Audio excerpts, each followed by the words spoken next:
Well, hello, lovely listeners, and welcome viewers. Today I have the wonderful Matt Houston.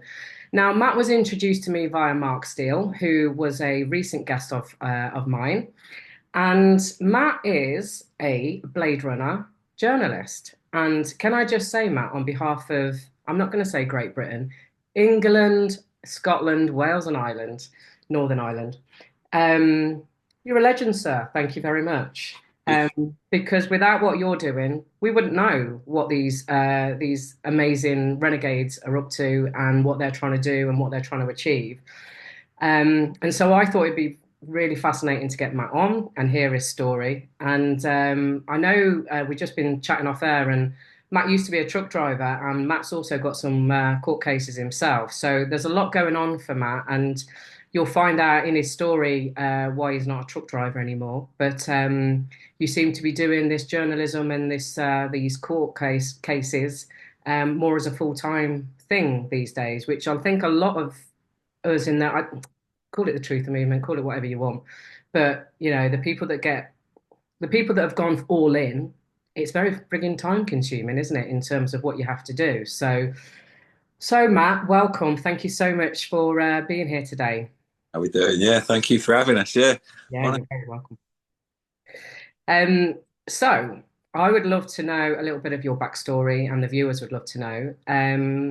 I would also love to know how the hell you decided one day that you wanted to be a journalist for the Bladerunners, and sort of any pivotal moments along your journey from where you were to where you are today that sort of got you, thinking differently and taking the actions that you've been taking, and obviously talk a little bit about, your own court challenges as well, because a lot of the people watching this can completely resonate with all of that. So welcome and over to you. Right, where did it start? Background. So I was truck driving before, just a truck driver all my life. 25 years I've been doing. Well, I think it's 25. No, not 25 years. About 20 odd years I've been a truck driver. Um, yeah, I've just like I've got a Nissan Navara out the front there, and I got told one day that this truck that I've like wanted like for ages. I've always driven like crap cars around, and I've got all my stuff paid off and bought myself a nice truck. And then within a couple of years of me buying myself a decent motor, I get told, well, that truck's not compliant anymore, even though it's passed an MOT emissions test and everything. And now that I either have to sell my truck or be extorted like in excess of £350 a month to drive my wagon off the end of my estate. And I work like I'm right on the edge of a ULEZ border here. So a lot of my friends, I come from a little town called Denham, just down the road, about 3 mile away.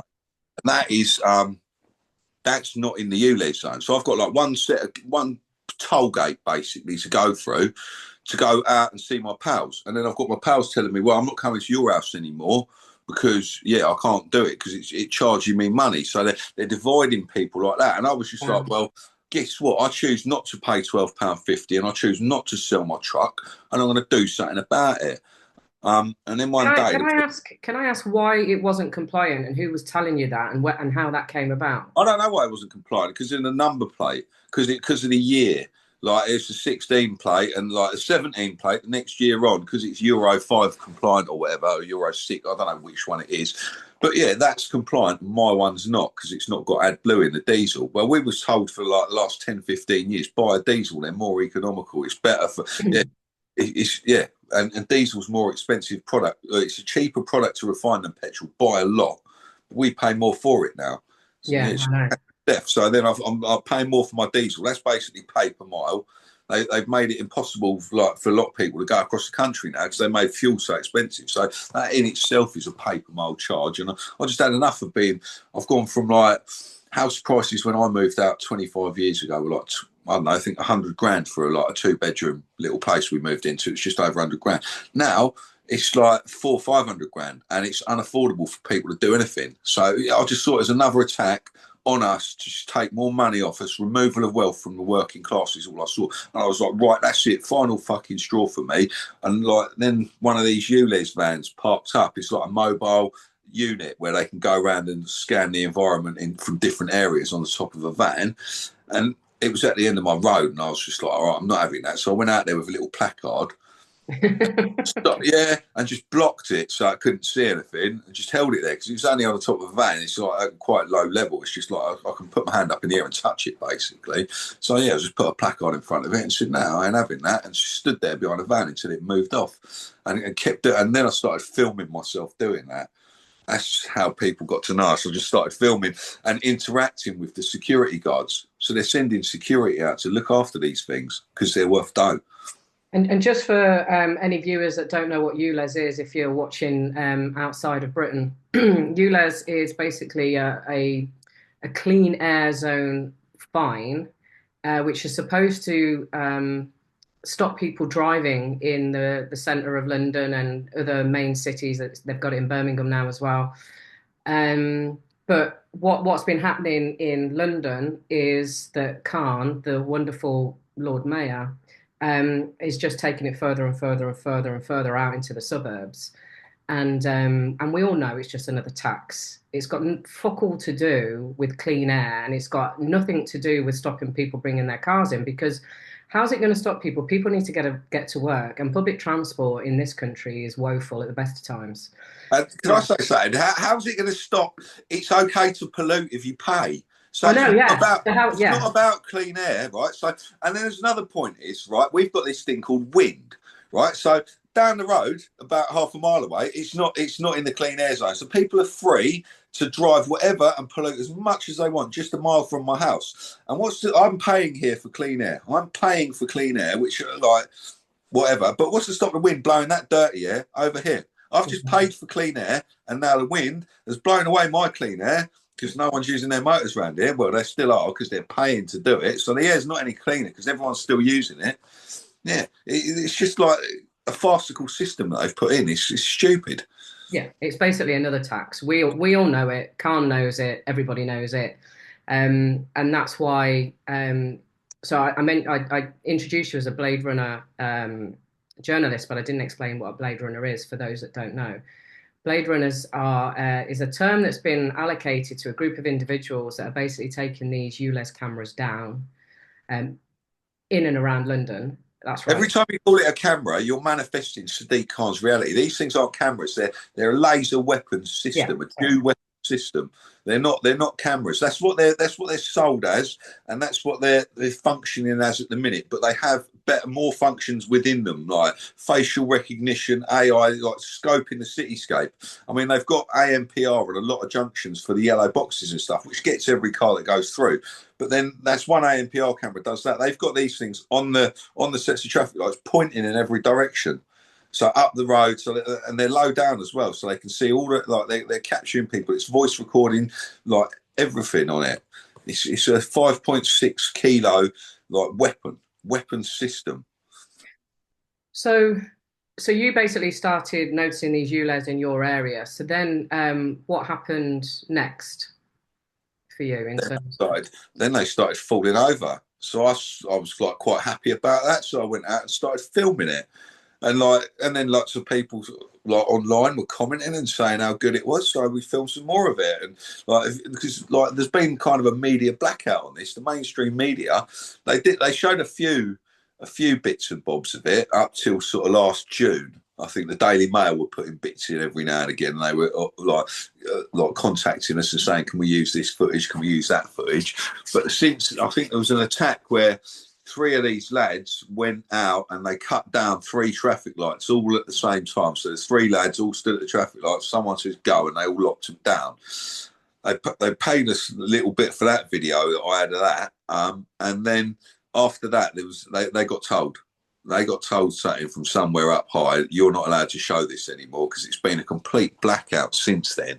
And it was notable silence from them. They'd been pestering us quite a bit, like, can we use these videos and that? And then complete silence since. Nothing. Wow. Well, So when I no picture was, and it happened. yeah. So so you started filming them, and presumably you know some of these guys The now, do you? Well, some might say I've got an idea. I get sent stuff in, but yeah, I don't know actually who they are. There's a lot of mavericks out there. Like there's people sending me stuff in from anonymous accounts all the time. So yeah, Well, I just post it. Like, yeah, the people want to see it. They obviously don't want to hot themselves up posting it from their own social media. They see me as an outlet to get their work seen, and that's what we do. I just sit You're in a home. so you're just getting anonymous messages and then telling you where these things are, and then you go film.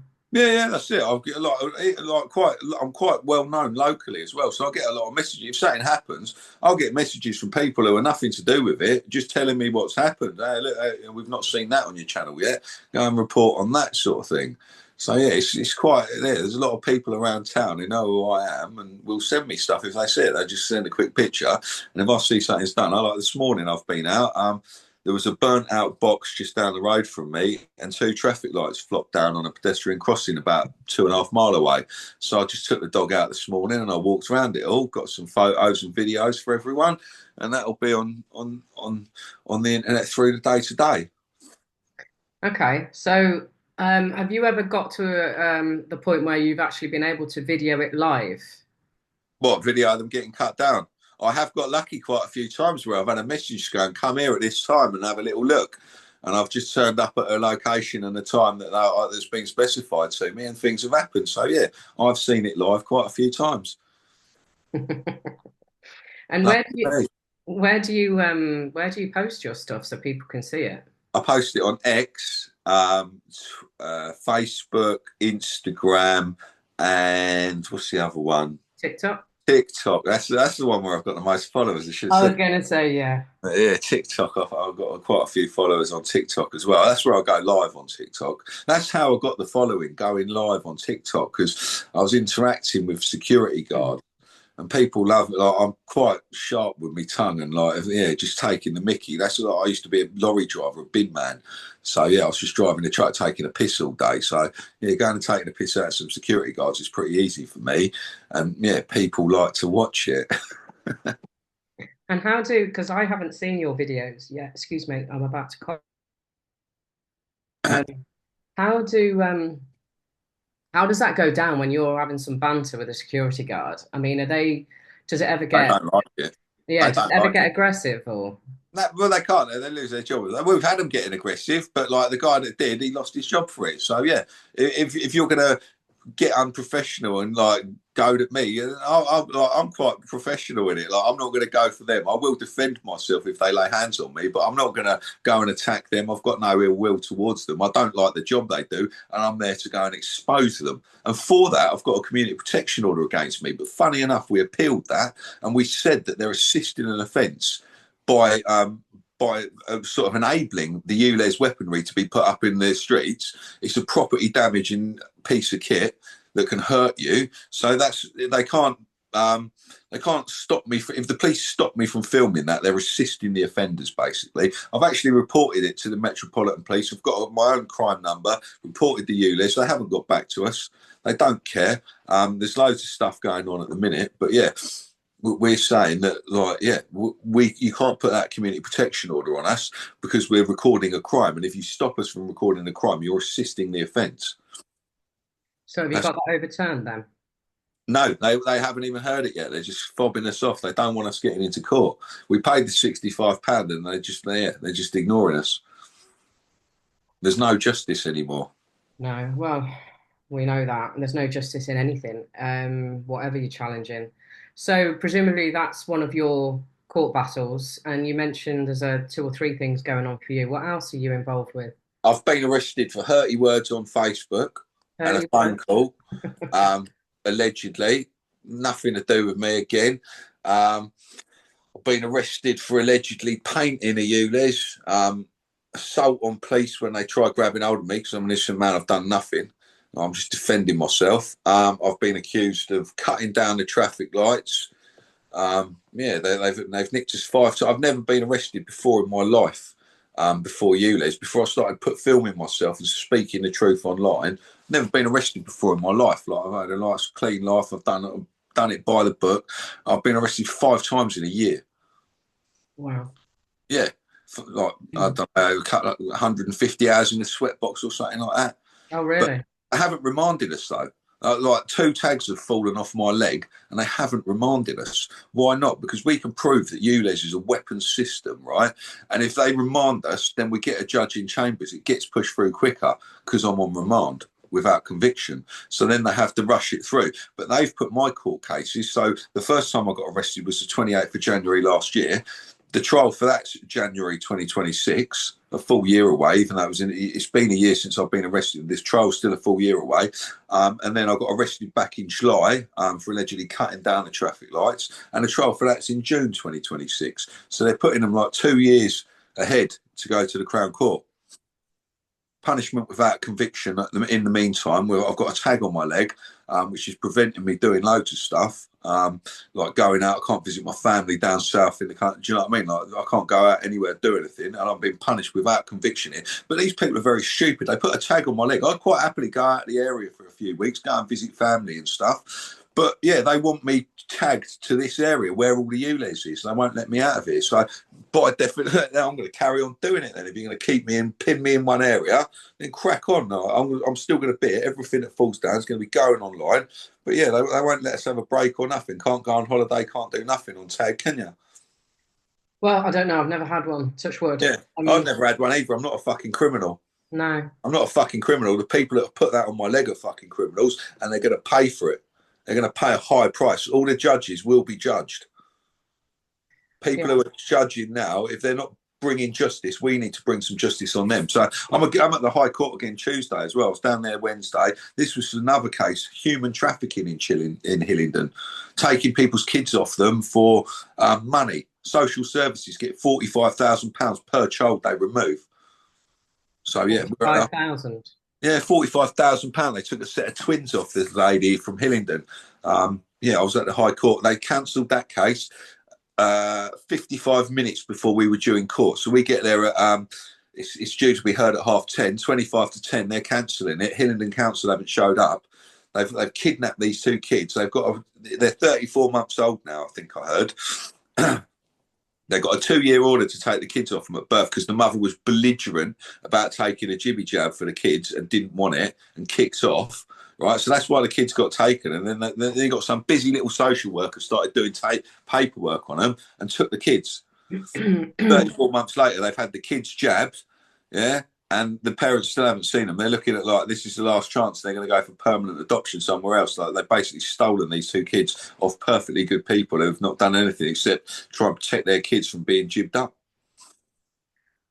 Why were they being forced on that? I mean, They were offering her the vaccine for the kids. They were premature born in the hospital during the pandemic, and because this mother was belligerent about it, is what I heard. Because she started mouthing off and getting protective of her kids and saying they're not getting jabbed. yeah. They've taken kids off her. Right. Okay. Yeah, it's all up it's in the Royal Courts of Justice Tuesday at 10:30, the 21st. Wow. There's going to be we took 30 people down there last time. I think we're going to take a couple of hundred this time, so we are going to get listened to because they won't have. We'll outnumber the security this time.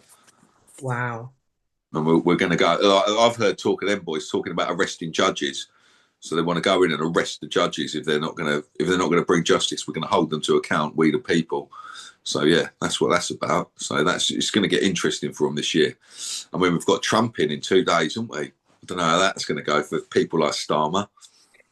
I know. I know. It's going to be bonkers, isn't it?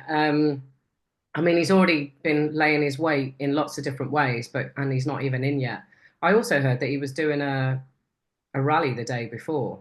Starmer's not even invited to the inauguration. He's the first British Prime Minister ever to not be invited to the American president's inauguration.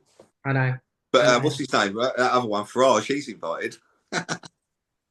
I know. I did see though Zuckerberg and Jeff, what's his face, Amazon. Oh my God, what's Bezos? That's thank you. They're going to the inauguration. So have they switched sides? Have they? I don't know.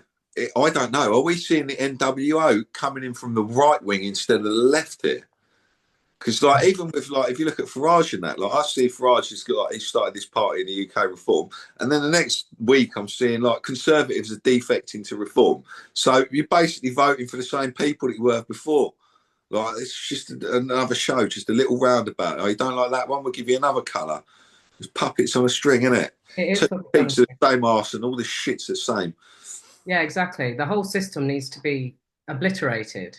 And Definitely. It's not a broken system. The system is working perfectly to keep you down in a low state of vibration, in a state of fear, in a state of like shit and fucking debt. It's finances to change everyone. exactly. Yeah. We take back our land from the bankers. So my parents moved out of a house, bought a house in 1983, I think it was, for £35,000. Same house sells in 2017 for like 500 grand. How do you work that out? How has it gone up that much in a life, in like a generation, basically? Yeah. You know what I mean? Like now it's got to the stage where my kids can't afford to move out. No. Both working men, both got jobs, both like contributing to society, and they can't afford their own land. They can't afford a house in this country. And they're going to be the scourge of this country at the minute is private rental landlords. No one should be allowed to own a property if they're not living in it. It's as simple as that. That is the fucking problem. That's why no one can buy anything, because if like private investors from outside, and once they've got this, it's the people who are willing to take on the most debt that are the private landlords. Just more debt, debt, debt. Oh, we like you because you're debt, and they get away with it. Private landlords are a scourge. Well, I have to disagree with you on that because I am a private landlord. I got into property about 20 odd years ago, and for me, I've only got a couple, but for me, it was some way of getting a pension for my old age. Yeah, Um, yeah. Your mortgage is like if you bought them 20 years ago, I bet you're not just getting your mortgage paid off. I bet you're making a damn good bit of profit if you've had them 20 years. You should be anyway, because the yeah. mortgage should be done. You like if you had like bought that like 20 years ago, 100 grand, that house is now probably worth like a lot more than that you paid for it 20 years ago. In But an is it? ideal world, Matt, I agree with you, but that's not how it is. You know, things happen over those 20 years, and it's not that case at all. And I think a lot of landlords are in that situation. Mhm. And the way they changed the tax as well, which, you know, you're now being taxed on debt, which was illegal, and now apparently it's perfectly acceptable. So, well, you know, make that make sense. I can understand your frustration because obviously I've got a son who, and it's like, how the hell is he gonna, you know, unless I gift him one of the houses, which I could happily do. But there's still mortgages on there. You know, no, we're not in clover. That's what I want to sort of say. Some private landlords, yeah, they might be absolutely coining it in, but a lot, the small ones like me, definitely not. It's like when you play the stock exchange, the big boys always win, and then all the little ones, you're just going to be the collateral. Like they'll show you the bigger game. Look, do this. This is how you make dough, and then you try it on a smaller scale, and you just get fucked over for it. But Yeah, like when these big ones do it, they can afford the losses. They don't care. It's like the big corporations. They can afford the fucking losses. I used to deliver lorry driving for Starbucks and Costa Coffee. Like a lot of the big in-town stores will make good fucking money, and you're delivering a hell of a lot of goods to them stores each day. But then I go out to like the little village ones. Little village out in the countryside. I've got to drive in there 10 mile from fucking anywhere. And this coffee shop's getting like 5 sandwiches and one bag of coffee a week, compared to like 5, 10 bags for the big store. And there's no way they're making that much fucking profit. And they're only there to close down fucking like normal little shops. They'll run these stores at a fucking loss just to have their name on that high street. yeah, Just so when you go into the big ones, like you see the name, like, yeah, they've taken over. yeah, All the same absolutely. names on every high street now. Yeah, and we also know Costa and Starbucks is full of poison anyway. It's just absolute shit stuff. So I wouldn't eat it, definitely not. I've worked for both those companies and I hate coffee as well. yeah. And so my partner had sent me some questions, but this is when I thought you were a Blade Runner. So I don't know whether they are relevant, but let me just see. Are you aware how quickly the councils are replacing these fallen down cameras, sorry, traffic lights and all the rest of it? Do you know Yeah, how quickly they're being replaced? yeah. Right, so it's normally within a few days. So they're out fast. There was one burnt out down there the other day. They've already been emergency disconnection on that. That would have been Scottish Power. Last time that happened, it was over at Cowley Library, and the one at Gardener's Arms got burnt out, the traffic light control. But it took them about 6 to 8 weeks to get the traffic lights turned back on for that. They got to get emergency permits and do the work. When they cut the freestanding poles down, depending on location, sometimes they're back up within a day. Um, Sometimes it's like if they burn the boxes, do the power units on them. That seems to take them a lot longer to repair than just like cutting the poles down. They're very fast at repairing the poles. They come like they've got a little thing where they can just lift it out, put a new pole in, and just wire up, and they're set up in quite short order. The traffic lights, obviously, they're on that quite fast. You've got a company called Rotec Cutting Services. They'll normally have the traffic lights back up within 2 days. If they're cut down. And then the ULEZ tends to be a couple of weeks later, they put the unit back on there. So yeah, it stops it for a few weeks normally, but like I've been to one, I think 8, 9 times to the same site. It's just an ongoing battle. These things take like 30 seconds to cut down, and the money that's being spent on them is just unbelievable. I know the units have been going missing as well. I know there's a lot in the canal. I know there's a lot being burnt, and like I've been shown all sorts of videos of these things getting actually destroyed, so they can't get them back at £7,000 a unit. How are they affording all this? Yeah, Oh, crazy. hold up. I've got people phoning me. Decline. Okay. And in terms of the let's call them activists, um, are they growing in numbers, these guys?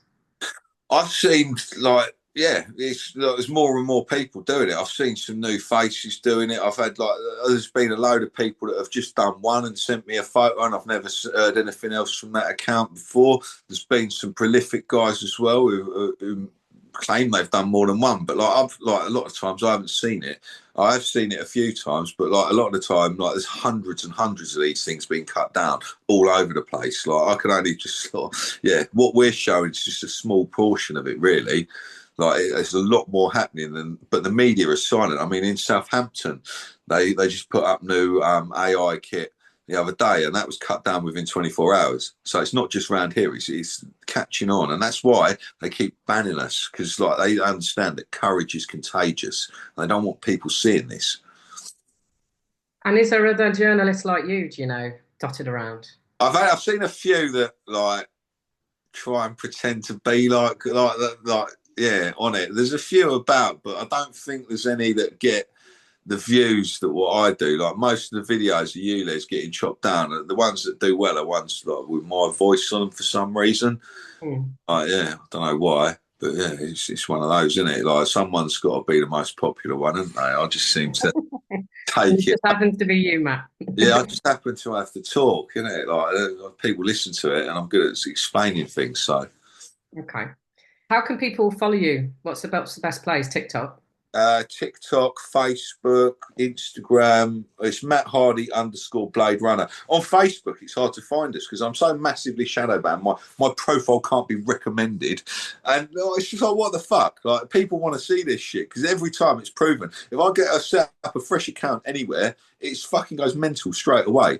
But Facebook say I'm not allowed to be recommended because I'm such a fucking danger. But like, yeah, everyone I know loves it. And what's your TikTok handle? Do you know? Matt Hardy Blade Runner. Matt Hardy Blade Runner, Yeah, just that, all one word. or one word. Okay, cool. Well, it's been a pleasure to meet you and hear a little bit about your story. Thank you for keeping up with a good fight, and good luck in the High Court next week. And It's not my case. I'm no, just I know there it. to observe, and yeah, hopefully we get these kids back for these people. Hopefully that we get enough numbers there to pressure these people into giving these kids back. Because if we don't, I think there might be some like judges getting arrested that day. I'm not. I'm just like an observer, so I'm just going to go in there and observe as a witness. That's my function as it. So yeah, if anyone's like comes for anyone I'm with, I will help protect them as well. So yeah, let's go. Okay. And yeah, we'll keep up the good fight. And I wish you all the best with your crap that you're having to deal with. Yeah, don't worry, we're going to win. We didn't come to take part, we come to take over. Yeah, and in terms of the martial stuff, I know exactly what you're on about. So that's interesting. Parting words, Matt, for the audience. What would you like to say? I think get out there and get after them, folks. No one is fucking coming to help you. You've got to help yourself. You've been taught that there's a saviour coming. We'll do everything you watch, and it's no one's coming. You want saving, save yourself. Yeah, absolutely. It's time to grow some balls, isn't it? Yeah, be the change you want to see. Be the change you want to see. Yeah, absolutely. Well, thank you again, Matt. It's been an absolute pleasure. No problems. Have a good day, mate. Thank you. You too.